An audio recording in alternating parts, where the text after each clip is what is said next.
It's actually National Proposal Day as well, right? Yes, and I want to know how this happens because I don't get, like, does everyone propose on this day? Is this the most common day they see proposals? Yeah, I don't know. It seems like really a weird day. March. I just wanted to discuss how you proposed and how my husband proposed. Why not? Your husband had so much more of a thoughtful, put so much more thought behind it. Compared to me, absolutely. Share your story. Okay, so we were at Disneyland for my birthday weekend, I should say. And he, proposed at Disneyland with oh my gosh, I always say this word wrong. And you always make fun of me. A caricature. A caricature, yes. It's really cute. It was a really cute, but he didn't know, because I guess Disney was no help to him unless he wanted to pay lots of money, which is ridiculous, by the way. That's the Disney way. I see so many random proposals, but yes, we were at Disneyland in California. It was a great trip. He proposed. This woman was the only one to help him. It's a great memory we have framed in our house. But yeah, he said he was as nervous as can be. The most nerve-wracking thing ever. And even though he knew I was going to say yes. That's how it goes. I mean, it was that way for me too. I mean, mine was very, very non-eventful. But I feel like when I proposed, it was still in a time where you could get away with uneventful proposals. We didn't move into the whole, it's got to be extravagant, it's got to be all of that by that point. There were no promposals, there were none of that back in the olden days when things were in black and white. Are you saying mine was extra compared to mine? I had saved up and I was making payments on the ring and all this kind of stuff. I didn't have enough on my credit card to buy it. Like, I was in that situation, right? So I paid for it over time and I went to finally pick it up, and I drove to meet her parents to show them the ring and ask them if it was okay to ask her to marry me. Yes, my mom as well. Right? Yeah. And on the drive home, I was like, okay, how do I want to do this? You know, I was thinking of different ideas. And on the drive home, I decided, when I get home, I'm doing this. I can't wait. I love that. And I literally walked into our place. We lived together at that point, and I proposed when I got home. Did she know ahead of time? Or was she completely in shock? Kind of knew it was coming, but she didn't know it was coming right then, which is why I did it. She's like, I was like, she'll never expect it right now. So let's just do this. Kirsch, what would you have done if her parents said no? Would you have still proposed? I knew they were going to say yes, so I never even considered that. Okay. I'm just wondering. Her dad actually, it was at a restaurant that we met, and her dad, when they walked in, I was there first, her dad literally stood up and yelled, "Welcome to the family," before I even said hi to anybody. So he knew I was there. They knew I was there. What you're saying is they adore you. They do. And the bad thing for her is she totally married her dad. He's me, just 25 years older. Kirsch Emyle, classic hit country 103.9, The Maverick. Did the statewide tornado drill throw you off yesterday, Emily? Were you like, oh no? Of course it did, because everything throws me off, because I forget what day it is. All the time. That's the most on-brand thing I've heard for you in a long time. Of course it did, because everything throws me off. I just, my days are just like go, go, go. I honestly thought, on Monday, my days are all mixed up. On Monday, I texted Tess. I said, it's been a week. And then I was like, oh, it's only Monday. Well, yesterday we had the statewide tornado drill for Severe Weather Awareness Week. So we've been talking about it because I'm a weather geek and a not so hot, almost meteorologist. If I was a meteorologist, I'd be hot. Oh my gosh, Kirsch, stop. I am not the one who loves meteorologists. I said it's a thing. Okay. Even though I do love meteorologists, but not like that, like you're talking about. Okay, anyways. You have a severe weather kit put together at your house. No, but I feel like I should. So they say you're supposed to do this. I don't have one either because I've never in my life been in a situation where, I've needed this for an extended period of time. Here's what they say to put together in your severe weather kit. And, keep it in your basement, wherever you would go if there's a tornado, that sort of thing. They say store at least 1 gallon of water per person per day that you think you'll be there. Put a 3-day supply of non-perishable, easy-to-prepare food. So, canned goods and stuff like that. A first aid kit with bandages, antiseptic wipes, pain relievers, necessary medications, a flashlight with extra batteries, a battery extra powered batteries radio. in case something happens, right? Yeah, exactly. Important documents and some cash, they say to put in there. I don't know how long, have you ever been in a situation where you've been trapped because of severe weather for days? No, but I don't want to be. I hope I'm prepared for it. So I feel like I'm going to go put together my kit. Well, in honor of Severe Weather Week, I figured I would share that because that's what they say that's to good have. To know. Stored away. I wouldn't have known. Tomorrow, we'll talk about, do you have a plan? Does the family have a plan for severe weather? You are making me feel like I am not adulting correctly. Well, that's why we're doing this. Now you know what weather watches and warnings are. Now you know about this kind of stuff. Tomorrow we'll talk about, do you have a plan? Okay, I'm ready for it. All right. Kirsch Emyle, Classic Hit Country 103.9, The Maverick, with a little analysis of Emily's inbox. I want to see how you handle this thing. Okay. What's up over there? You doing all right? Yeah, I'm good. I'm waiting for you to judge me today on my inbox. Not judging you at all. I've just learned over time that it seems like there are two different ways people handle their inbox, and I feel like you and I are probably opposites when it comes to this. How do you think I handle mine? How many emails do you have in your inbox? I mean, unread? Total. Or just, I don't know. How do you look for? Oh, I have 3,242. Yep. I have 6. Why? What do you mean, why? Do you delete emails that... I mean, I delete emails, but do you delete everything? No. I move it to folders and I organize it and that kind of stuff. I delete the ones, that are timely. So here's a perfect example. We get a lot of emails from the Columbus Fury, the Columbus Blue Jackets, that kind of stuff, from their media team. And I'll read through those to see what happened or what's going on with the CBJ or whatever it happens to be. And then when it's not timely anymore, hey, that was from last night's game. Cool, I read it. What do I want to use? Okay, I'll delete that. But the important stuff that I need to save, I move into folders because I can't deal with thousands of emails. Okay. To be fair, I have folders. I just need to move things to them and not get busy. I have them all created because, yes, that makes my life so much easier. However, I need to actually move a lot of them over. 3,000 of them, apparently. No, I think a lot of them are those, country stuff I need to delete, the country newsletters and stuff that aren't relevant anymore. The stuff that isn't. So you need to go through and do a nice clean out. I do. I need a spring cleaning of my inbox. I want to know if anybody else's company uses the Google workspace. We do here. I love Google. I do too, but Gmail I can't stand. Yeah. Oh my gosh, no. I use Microsoft for my other job. No, Google's the way to go. It is the way to go, but no one can seem to figure out for the life of them how to actually search emails. I could put in here Kirsch and Emily as a search, and it would go through my emails and be no results, but here's something about a Skyline chili giveaway you're doing. I'm like, wait, what? Why are you giving me that? Because that's so true. It is so true. Nobody knows how to search. All right, so I was right on. So, per usual, you're always right. This study found people who let emails build up or use their inbox like a to-do list are more likely to forget about stuff and let it fall to the wayside. They found that a cluttered inbox can leave you feeling flustered and disorganized all the time. And let's see, 52% of people with cluttered inboxes claim they like the way they do things. No need to change. Okay, to be fair, I write things down so I don't forget. But yes, I am a hot mess if that's what you're getting at. Oh, okay. Well, that wasn't what I was getting at, but hey, you said it. So are there certain emojis you see when people use in text, Emily, where you're like, ooh, that makes me cringe or makes me nervous or something like that? Thumbs up emojis. Thumbs up emojis? Crazy. Drives me crazy because I always feel like I did something wrong. Kind of a sarcastic, you got it, It's Kirsch and Emyle, Classic Hit Country 103.9 The Maverick. So it's like a passive aggressive feel you get when people give you the thumbs up? When they're not trying to be passive aggressive. And I always try to remember when you told me once different communication styles, and that's what I just tell myself. It's just their communication style. They're not mad at you, and it works. So between you and me, and I'll throw this out there, I'll be the one to say it. You know who uses the thumbs up emoji a lot?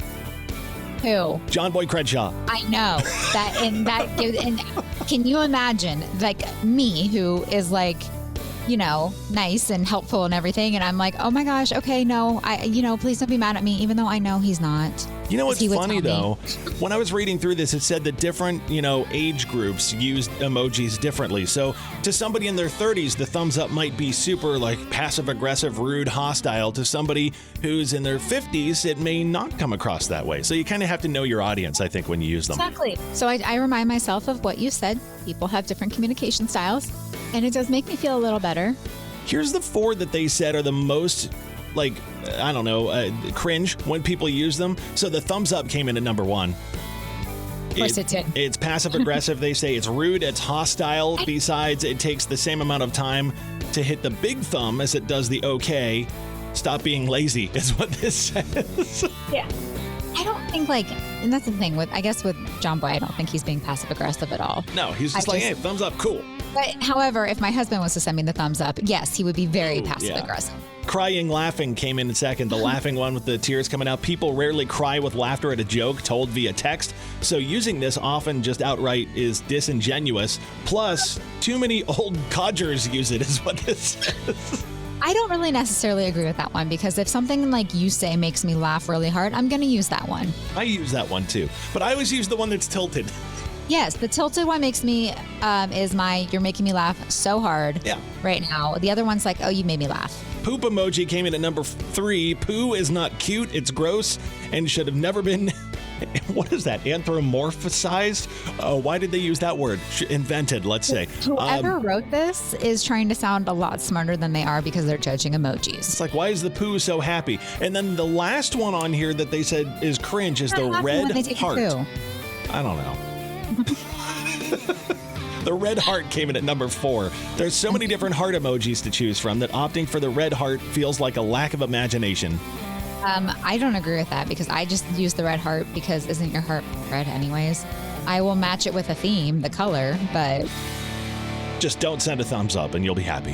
Yes, exactly. You might send a red heart back. Who knows? Kirsch Emyle, Classic Hit Country 103.9, The Maverick. We just talked about these emojis that make people cringe and they're just awful to use when you're in text. And the thumbs up came in at number 1 for both Emily and in this survey they did. That brought this up. We talked about this a couple weeks ago, and I don't remember if it was on air or not, so I figured I'd bring it back up. What about the dreaded period at the end of a sentence in a text? Oh, unless I know who you are and that's the way you communicate, gives me anxiety. Why does it? I've stopped using it because I realized my girls were like, Dad, why do you always put a period at the end of your text? It comes off like you're mad for some reason. Like I will use periods properly everywhere else, but when you're texting, it seems like you're trying to prove a point or you're mad. Has it always been that way or is that something new for you? No, it's like my best friend and I joke about this all the time because we've been that way since high school when texting was first introduced back in the day. So let me ask you this. I've wondered this because when I type a text, there's 2 types of texters. There's the one that send one sentence, then another, then another, then another, right? And then there's the people that send a paragraph. It depends on who I'm texting. I'm somewhere in between. Usually I don't mind writing a couple sentences or whatever. Is it okay to use periods throughout the text, just not at the end? Or how does that work? It's just not at the end because it just makes it seem like you're frustrated or mad. So when I use a period in my text to my husband or my friends, if I'm talking about something, they know I'm upset. Unless I'm voice texting, but then it says sent by Siri, I think. Because Siri will use the period, and that just makes me feel like I come across mean, and I'm not. Coming across mad at them or whatever. Yeah. So interesting. Do you cut people slack based on their age? Yeah, or different style too. Yeah. Okay. Because I think a lot of people who weren't a teenager, let's say, when texting became popular, still use periods. What about... Let's just say when you send me a period, Kirsch, I go, oh, he feels all kinds of feelings towards this subject. Oh, I really don't. I probably just popped it in there. Okay. It's nonchalant, I promise. What about the double space after periods? Do you do that still? Or do you put a single space? I think I do a single space, but it's so funny because I just had this conversation the other day with someone. Because you're supposed to double space. That's what you learned in school, right? But I think that went away. I think only old people are double spacing now. It's so funny. You're not even the person I had the conversation with. That's so funny you're talking about this. You honestly talked about this with somebody the other day? Yes, I did. Your life outside of this place is so exciting. I know, right? I know you're so jealous. Seriously. Okay. I have all kinds of conversations. No periods and texts if you don't want people to be upset, and single space after a period is cool in 2025, I guess. I don't really care about the spacing. So. Classic Hit Country 103.9, The Maverick. It's Kirsch and Emily. Thanks for starting your Thursday with us. We have a story to follow up on the fact that last week I had mentioned that I don't remember the last time I went to McDonald's. And, I forgot to tell you, my friend who lives in Tennessee went to that McDonald's that we were talking about with the play place of tablets. It's so depressing. So the story was this. Emily found this McDonald's that instead of the climbable, rideable, like fun slides and things like that in their play place, they just had 2 PlayStations, basically. Yes, and then some kind of long, like, light-up pole or something. It was very sad. You know, now that I think about it, I went into one of those that was like that, and I didn't really think much of it at the time, but I have seen that one.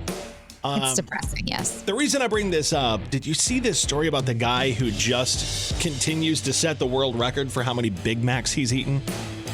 No, Listen I didn't. to this. Like, I can't believe... Wow. Okay, 71-year-old Don Gorski. He's in Wisconsin. He just hit another milestone this week. You might know him better by his nickname, Big Mac Guy. He had his first Big Mac in 1972, and he loved it so much that he ordered another. He ate 2. Then he went back the same day and ate 6 more, so 9 total that day, and he hasn't stopped. He's averaged 2 Big Macs a day for 53 years, and he just hit 35,000 Big Macs this past weekend. Is his health okay? Well, that's the first thing I thought of. He did all of this, by the way, at the same McDonald's in Fond du Lac, Wisconsin, where he bought his first Big Mac. Fans and media that were there for it. He has been open about having OCD and says that's why he's so obsessed with them. He claims they make up about 90% of his diet, so he walks 6 miles a day to make up for it. Okay, but does his doctor say he's healthy? I can't imagine his doctor would say he is, but he's 71.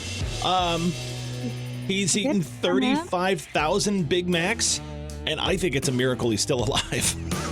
Yeah, me too. And I mean, I hope he lives a long, healthy life, but that just... Oh, wow. It's always these people that live to be like 100 years old. Yes. You know, they ask like a 101-year-old what's the secret, and they're like, whiskey. Whiskey. I drank a bottle of whiskey a day and 15 Diet Cokes. It's like, oh, okay. And you're like, oh, okay, gotcha. That's good to know. 35,000 Big Macs, man. That's insane. Man, that's a lot. Right. Thursday morning with Kirsch and Emily, Classic Hit Country 103.9, The Maverick. We're celebrating a big, big birthday here at The Maverick today. Emily, do you want to share? Yes, happy birthday, Johnboy Crenshaw. Oh my goodness. Yes, it's his birthday. So technically it's Johnboy Day. So it's where we just celebrate him all day long. Every day is Johnboy Day. I know, that's true. No, he is fantastic and literally has done lots for both of us, and I'm forever grateful. He absolutely has. Johnboy Crenshaw, you've known him for a long time. He's been around Columbus radio for years and everything else. And he has the biggest voice I've ever heard in my life. It is somehow, you know, a lot of times you talk to people who are in radio, and these microphones and all the like electronics and everything that the mics go through, they make us sound bigger on air than our voices really are in real life. Johnboy's is actually bigger in real life than it is on the air. True.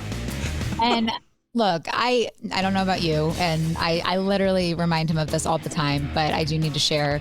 I've worked for different kinds of people in this business, and he is truly one of the best because he cares 100%. and he wants you to succeed, and that is so hard to find sometimes. And I'm not just saying that. I literally ask anyone. I say it all the time.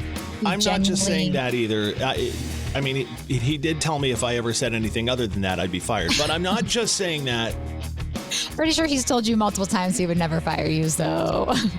I'm sure I could do something that would get me fired, but I try not to. Well, thank you. I personally appreciate that. But no, he goes to bat for you. He cares. Do us a favor real quick, because he'll be in later today. He comes in at noon. Yes. Text happy birthday to Johnboy to 99103.9. When you get a chance, you can do it right now. He'll see it when he comes in. But wish Johnboy Crenshaw a happy big birthday for the man with the biggest voice in America. Oh my gosh, that's a great name for him. The biggest voice in America? Yes. The biggest voice in America. Okay, I'm gonna use that. And hopefully he doesn't get mad at. Well, I just love birthdays. So. Well, wait till he sees the studio here. Holy smokes, he went to work hard on this morning. She's been decorating in here since 6 a.m. Yes. And Tess had some ideas as well. I can't forget her. All so, right. Yeah, you just sat there and looked pretty, I guess. I had don't know. buttons to press over here. You decorated. I made sure things were on air. It's fine. We're a great team, Kirsch. We are. All right, so Emily, we talk about this from time to time, so I figured I'd bring it up because I found the list of the top things people overshare on socials that just irritate everybody else. And number one will not surprise you. Political views. Yeah. It's Kirsch and Emily, Classic Hit Country 103.9, The Maverick. Facebook's not a diary. I've always said that. So, I mean, I'm just... That is something I stand by, and you're laughing because it's true. You're thinking of certain people that we both know that think Facebook is a diary, and it's not. There are so many people, and the problem is how do I say this? Live forever. Once it's out there, no matter how many times you delete something. Here's what I've always thought about socials. Like, you and I have worked in broadcast for a long time, right? And there have been times in my past where I've learned a lesson where, I've said something on air, and you have the best intentions, but not that way. Yeah, not everybody hears it that way or reads it that way or whatever. And I learned a long time ago, you've got to be kind of careful about how you present things because it's not always going to come across the way you expect it to. And people who haven't done this job or worked in mass media or had a big audience to think about, they've got that on socials and they've got to think about it, and they get themselves in trouble a lot of times. Not everybody thinks like you. Right. And that's the thing. Even if someone disagrees with you, it's okay to agree to disagree. I have plenty of friends that we don't agree on all kinds of things, even Real Housewives we don't agree on, but yet we still are friends. I saw in the Columbus Reddit thread the other day, they were talking about one of these protests or whatever, and somebody actually made a comment and they said, hey, I don't agree with you, but here's to you exercising your rights. Cheers. And the responses to that were, hey, you know what? Thanks for actually being civil. Yeah. That's crazy. Crazy, right? Let me give you the top 5 things that people say drive them crazy when people overshare on socials, because I actually don't agree with some of these. Number 5 was a tie between pets and fun experiences. It says, we're so sick of seeing cats, dogs, and our friends on vacation. Nope, I don't agree with that. I love to see it. Me too. Keep sharing more. Number 4, oh God, stay off LinkedIn. Accomplishments. Nope, love to see it. I will brag all day about my accomplishments. You know why? Because you work hard. Kids came in at number 3. Nope, love to see it. Is this person okay who wrote this? Mundane daily life at number 2, like photos of food or anything else that's unremarkable. This would be more for the stories, right? Post them on stories. Yeah, not post really. them on stories. They don't need to be there forever. I'm going to send you food pics every day now. I don't care. You want a picture of my banana? That's fine. Go for it. Political views came in at number 1. No surprise there. 53% of us think people overshare about politics, and I agree. I mean, we all know I 1,000% agree. Yeah. So, again, Facebook is not a diary. Or a soliloquy. Classic Hit Country 103.9 The Maverick. Sorry, inside joke. Classic Hit Country 103.9 The Maverick with Kirsch and Emyle. Yesterday, we were talking about brackets, and I mentioned how no one's ever filled out a perfect bracket, and Emily's like, I got this. I do. I have no idea what I'm doing, but I got this. Specifically because I just read this article now. Okay. Did you know Warren Buffett, the billionaire, probably has more money than we could ever think of. Anyone who fills out a perfect March Madness bracket could win $1 billion. Now, this is just for his employees, but I feel like if I did it, I could get his attention somehow, right? I don't need $1 billion, Warren. I just need $1 million. Well, nobody's going to hit it's never been done, but you said you're going to do it this year. You have so much faith in yourself. Kirsch, it's astrology day. It's the time to manifest. Are you okay? Did you fill yours out? Oh no, I still got to do that. Okay, well, I mean, it has to be done right now. Yeah, I know. I'll do it right now. Okay. Well, procrastination. Yeah. I love this. You're like, I'm going to do the perfect bracket. I'm going to win the $1 billion, even though I don't work there. and I'm going to manifest that I'm going to have a perfect bracket, but I still haven't done it, and today's the day.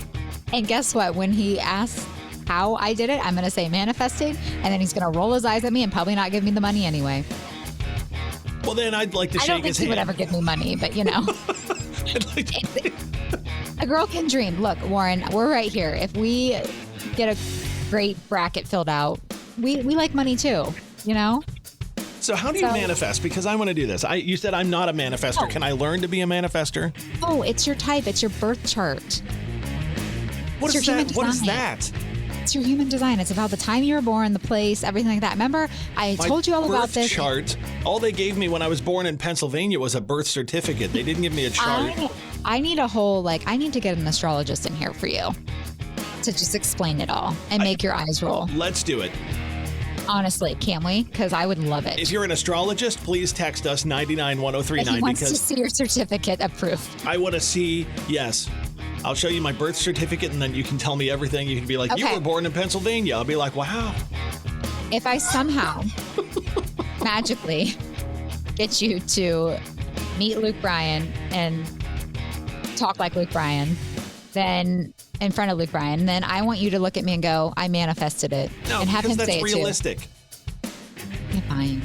That's No, wait, he's going to be in no. Put-in Bay, and we're going to go up to Put-in Bay, and we have connections. That's not manifesting. Yes, it is. It's called working those connections. No, that's called working those connections. I'm so confused right now. I don't know. I don't know what I'm trying to say. I'm just trying to, every time I try to prove you wrong about something, it comes back because you're smarter and quicker. Are you and working on your wittier. bracket yet? You need to just Yes. get I'm to filling it. out a bunch of teams. You're running out of time. Classic Hit Country 103.9, The Maverick.